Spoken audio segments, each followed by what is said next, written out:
Welcome back to day 5 of the IMF World Bank Spring Meetings here with the Atlantic Council. We're live again inside IMF HQ2. We have been here all week for a lot of discussions. I'm Nicole Goldin. I am a non-resident senior fellow at the Atlantic Council Geoeconomic Center, and I am the head of equitable development at the UNU Center for Policy Research. And I am very excited to be joined in the studio now by UN Assistant Secretary General Navid Hanif for Economic Development and Ambassador of Zambia to the United Nations, Ambassador Chola Milambo, who is also co-facilitator of the financing, see what happens when we're live, of the 4th Financing for Development Conference upcoming this summer in Sevilla. It's a conference and a process. So I'm very excited to have you both here to talk about the conference and the process. Trade wars have dominated really a lot of the meetings, with key implications further tightening the already constrained fiscal space for governments in the global south, that the fiscal space they have to invest in growth, in development, climate, and other socioeconomic objectives. We know that the global financing for development gaps are in the trillions. Numbers may vary, but we know that they are significant. So many of the key topics this week touch on this agenda: debt, domestic resource mobilization, digital. These are all priorities for FFD4, as it's affectionately known by us. So glad to have this time to unpack it with the two of you. As we know, ASG, the DESA is what we would call the secretariat. They are the organizers, if you will, of the process and the conference, whereas Ambassador, as a co-facilitator, you lead the member state-driven aspects of this process with your colleagues. So ASG, I'm going to start with you. It has been 10 years since the 3rd conference in Addis Ababa. What were the priorities at the outset of this 4th process? If you can give us a little bit of baselining, kind of where we were at the beginning. Thank you, Nicole, for having me for this conversation.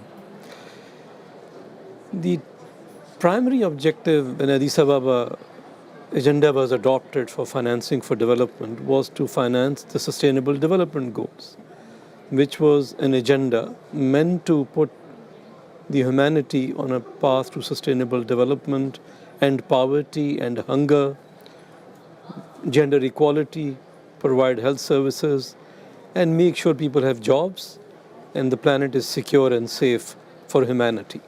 That was the objective. So the agenda was supposed to generate sufficient resources domestically and globally, private and public, to finance these goals. Unfortunately, the Addis Ababa Action Agenda has not been implemented in its totality. We have made some progress, but not sufficient. So we are lagging behind. Only 17% of the targets have been achieved or on track for 2030 deadline. Some are stalled, some are in reversal.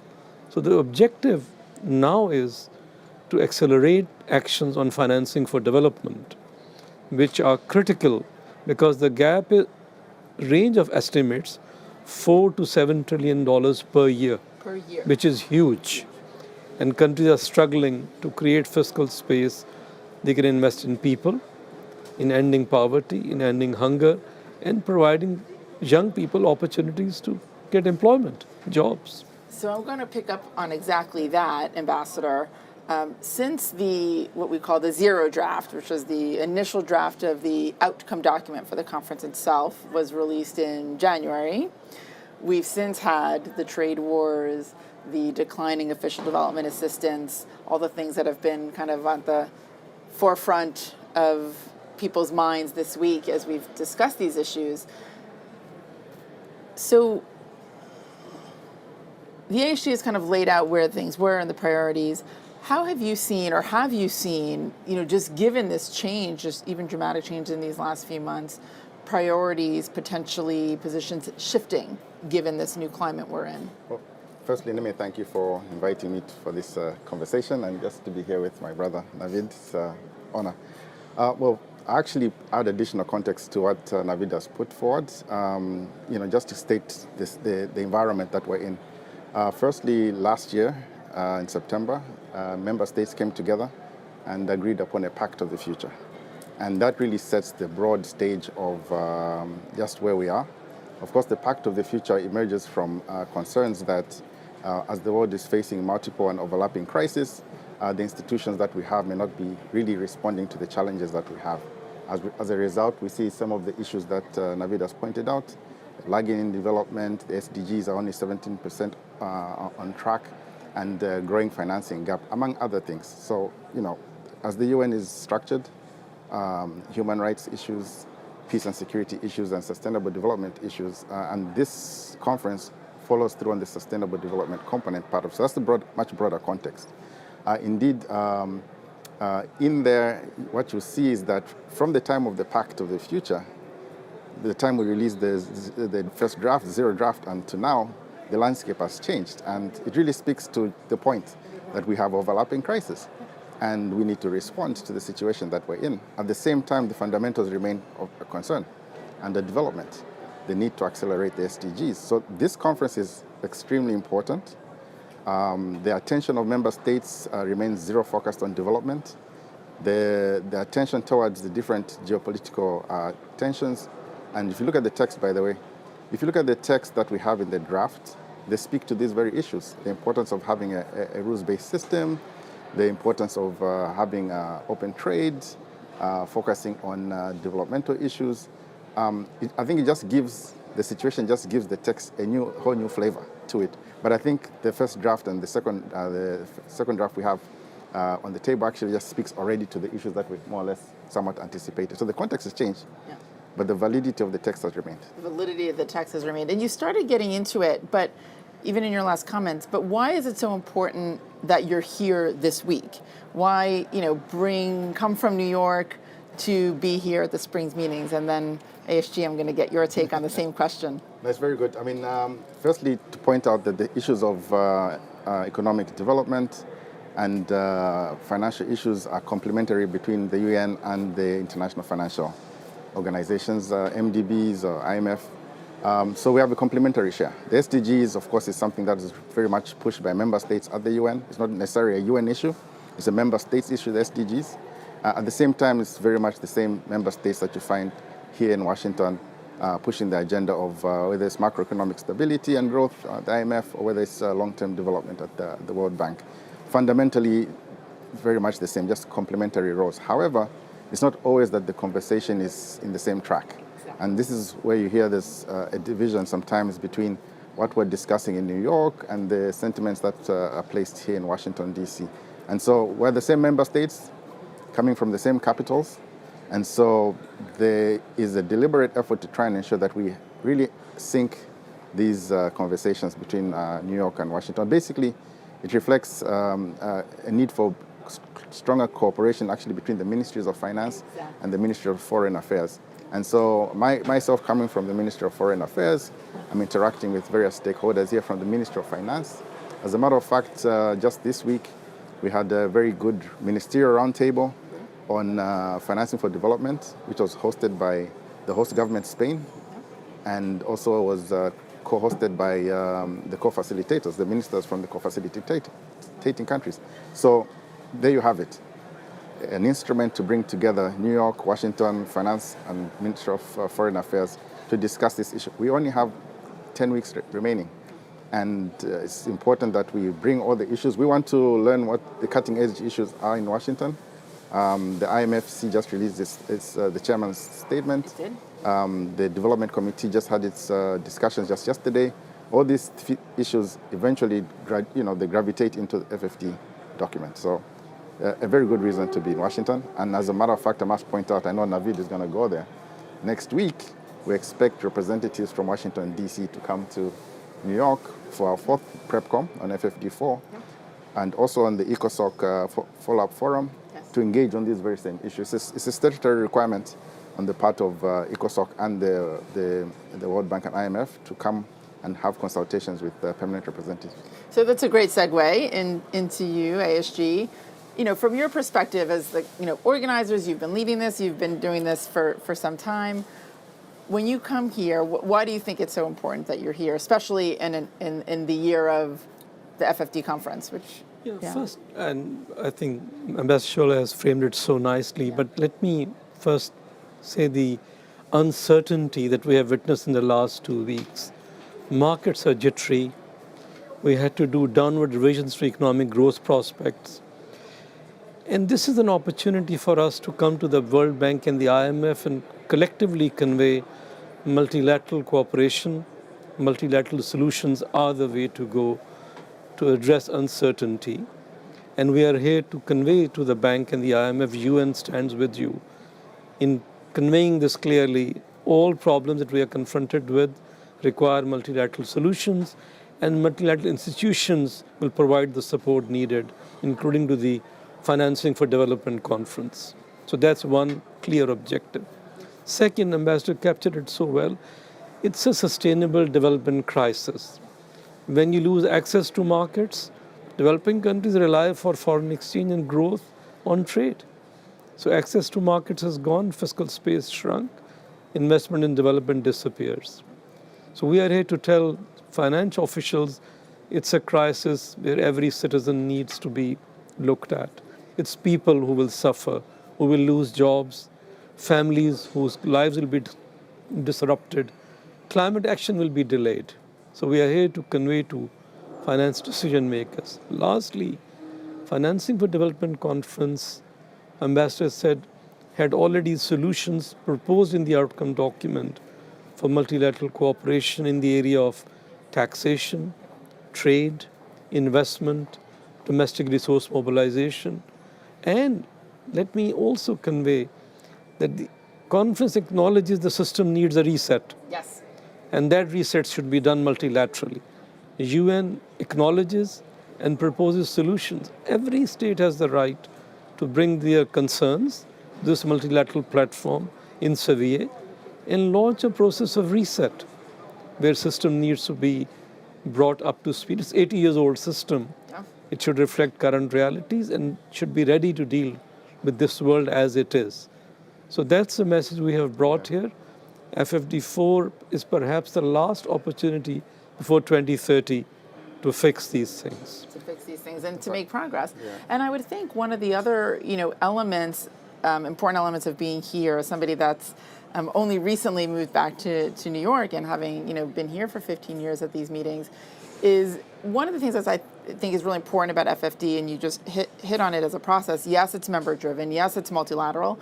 But it is also about engaging other actors and other pieces of the broader international financial architecture, as well as at the national level, and even constituencies within the member states. So whether that's other regional multilateral development banks, for example, regional IFIs, civil society, and as we know, there's the Civil Society Forum that's a part of here. So I would think that that's just another element of, to your point of why it's important to be here, not only to bridge that difficult, often sort of gap between the finance tracks and the foreign affairs tracks, but again, to engage and to sort of be able to sort of hear from and engage with that even broader constituency for FFD.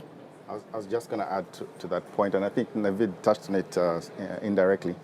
In a context where we have institutional change taking place or underway or to be yet to happen, the importance of partnerships becomes a key word.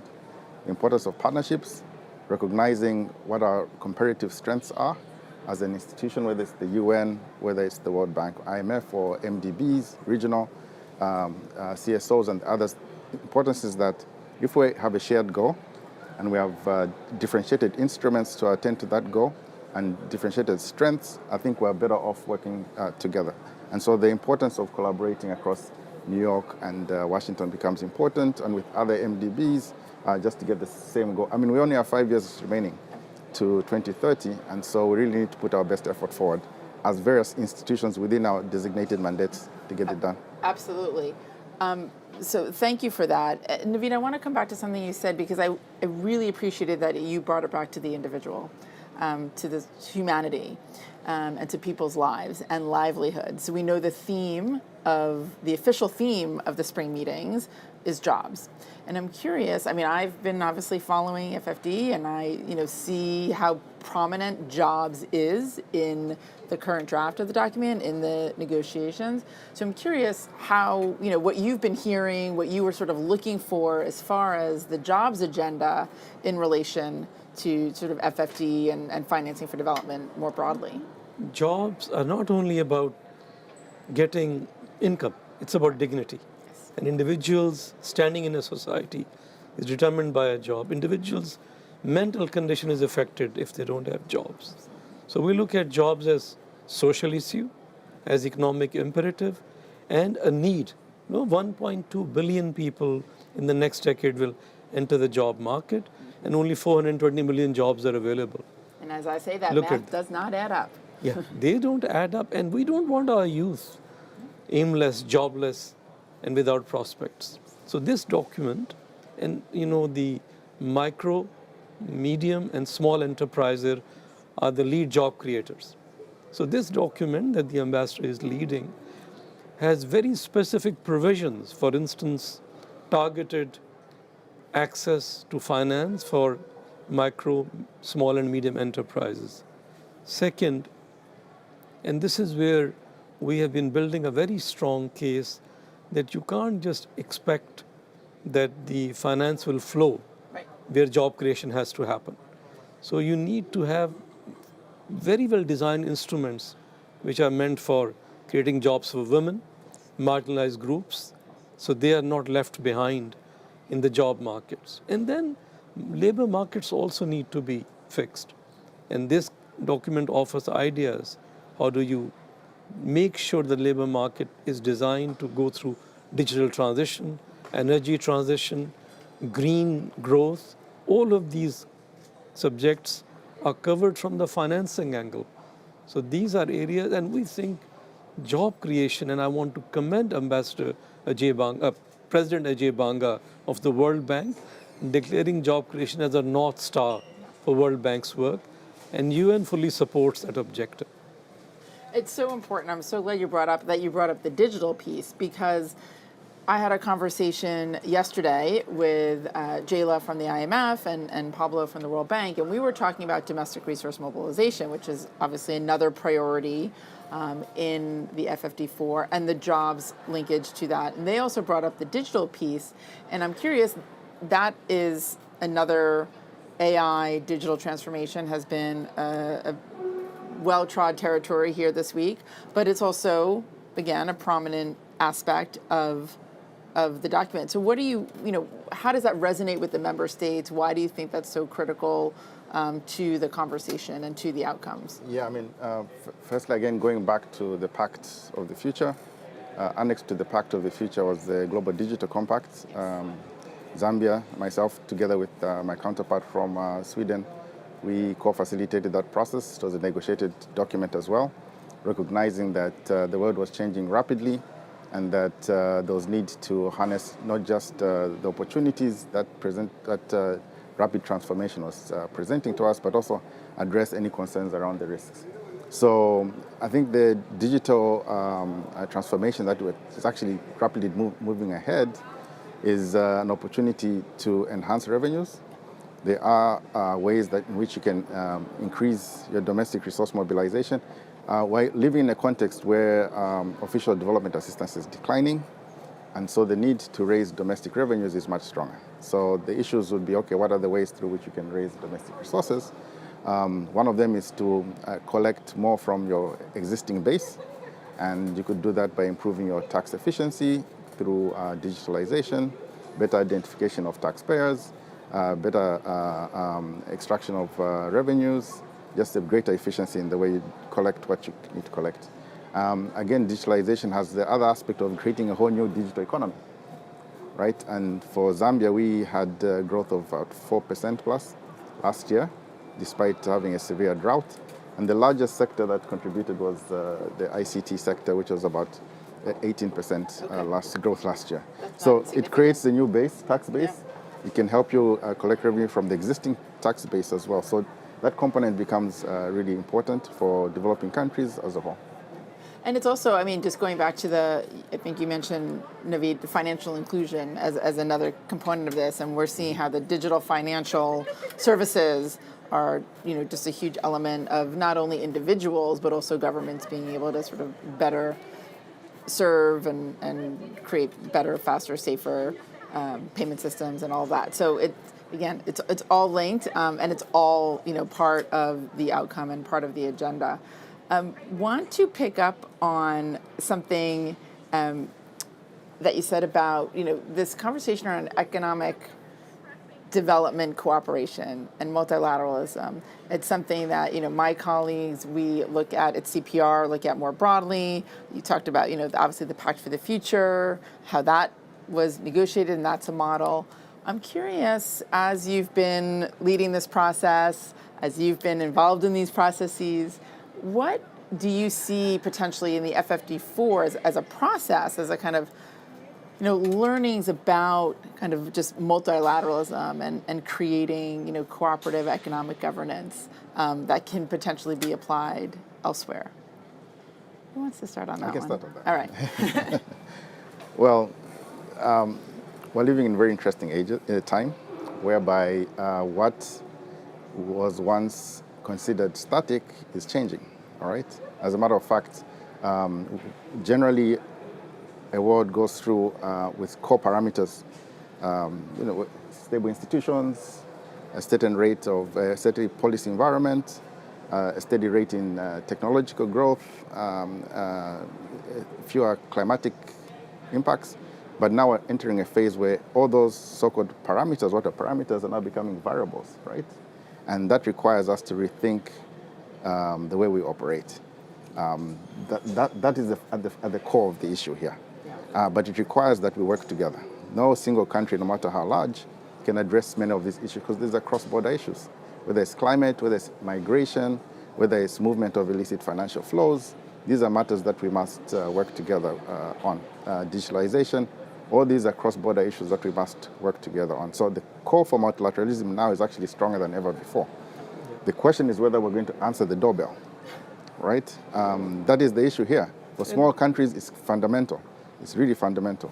Look, Ambassador, I couldn't agree more with you, but let me give you a very specific example. I cannot overemphasize the importance of domestic resource mobilization, taxation and other measures. No question about it. But just look at every technology has an upside and downside. Digitalized economy.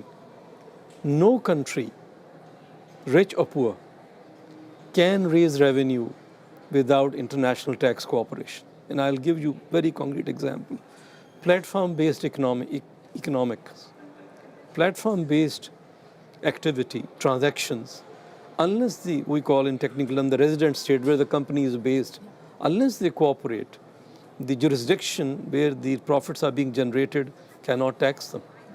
So it's not an option, it's a compulsion or the ecosystem in which you have to live.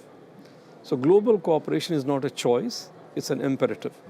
What all we are saying is, but it has to respond to everyone's concerns. Concerns, be it of the largest economy of the world or the poorest country of the world. They have legitimate concern, and the system is designed to address those. And the good news which I have witnessed today, this whole week in Washington, these institutions are living up to those challenges. The IMF, the World Bank, the United Nations, their objective analyses are giving a clearer picture. If you don't cooperate and collaborate, we are all going to lose. See, no one wins tariff wars. Right. Nobody Downgrades benefits. across the board. Right. Nobody benefits if companies evade taxes. Nobody gains as a citizen if there is aggressive tax avoidance. These revenues are critical for children going to schools, people finding jobs, and living a life of dignity. So the collaboration, global collaboration, is not an option anymore. It is an ecosystem where you have to live and work together. So with that, thank you for that. Just very, sort of clear statement of the purpose, really, and the need. We are in a process, as we said, and unfortunately we're almost out of time already. We're going from here back to New York, many of us. Tell us, Navid, organizationally, what's happening next week, and what milestones we should be watching from here until Sevilla, and then potentially beyond. Let me first say 5 issues are appearing very prominently in conversations, in negotiations, and in the document. All issues are important, but 5 appear prominently. Debt distress. 68 low-income countries, out of which 9 are in serious debt distress, 26 high risk, 24 moderate risk. And so this is debt distress because it's shrinking fiscal space and prospects of our growth and development are diminishing. Second, massive investment push is needed. Public and private. Private money has to go where transitions are needed, where sustainability is at risk. It's a sustainable development crisis. Third, international development cooperation. I know official development assistance is going down, but let's improve the quality. The aid that flows to countries is less than half of total ODA. That can be improved. I understand the limitations. Fourth, we have already discussed domestic resource mobilization. Overarching, international financial architecture. And I just do not mean governance, I mean efficiency gains, collaboration, avoidance of duplication. So these are issues which are up front. What are we doing next week? The Financing for Development Forum will meet on Monday and Tuesday. And as Ambassador mentioned, executive boards from Washington will travel to talk to their counterparts from the Foreign Office and other stakeholders. Very meaningful conversation, and we are expecting will give new impetus to a successful outcome document. Then, after that forum, we have the UN jargon preparatory committee for the Financing for Development Conference, which will meet and start discussing the document which the member states have drafted, and they will then be able to generate consensus, hopefully for very ambitious actions in Seville. But also, Seville also has a Seville platform for action, Yes. where high-impact initiatives will be launched to demonstrate that we can deliver results with speed and scale. What we need to infuse, Nicole, is sense of urgency, Yes. which was also missing here this week. I'm glad you mentioned that. I'm glad you mentioned the Sevilla Platform for Action. We at the Atlantic Council hosted just yesterday Spain's Finance Minister Carlos Cuerpo, who also talked about the Platform for Action and how important that will be. They're calling it SPA. SPA, exactly. He said a name that none of us will easily forget. But how important that will be as a galvanizing, again, to bring hopefully the ambitions and to not only have this agenda end at Sevilla. I think that's an important part of this conversation is, it's a process, it's important, but to your point, we have 5 years until the 2030 agenda. And so, we don't have much time. And so it's an important meeting in and of itself, but also for what it will mean going forward. And SPA will be an important piece of that. We're running out of time. So Ambassador, I want to come to you for, I guess, maybe a last word, which is, again, in this era, one of the sort of overarching themes, I think, is this imperative, as Navid sort of brought out, of doing more with less. Less resources, it's about efficiency, it's about effectiveness. I feel like we've had the development effectiveness conversation for some time, but it's new again. And one aspect of it is the digital piece we've talked about, the ability to find scale. Another aspect of it is data, and I know that's part of the conversation. And then another aspect is, call it localization, call it more ownership and activity from countries themselves in the process. So I want to give you a chance, as sort of member state, one of the co-facilitators, to kind of comment on that and where that effectiveness agenda is as part of this and how you see that playing out. And then unfortunately, I think we have to wrap.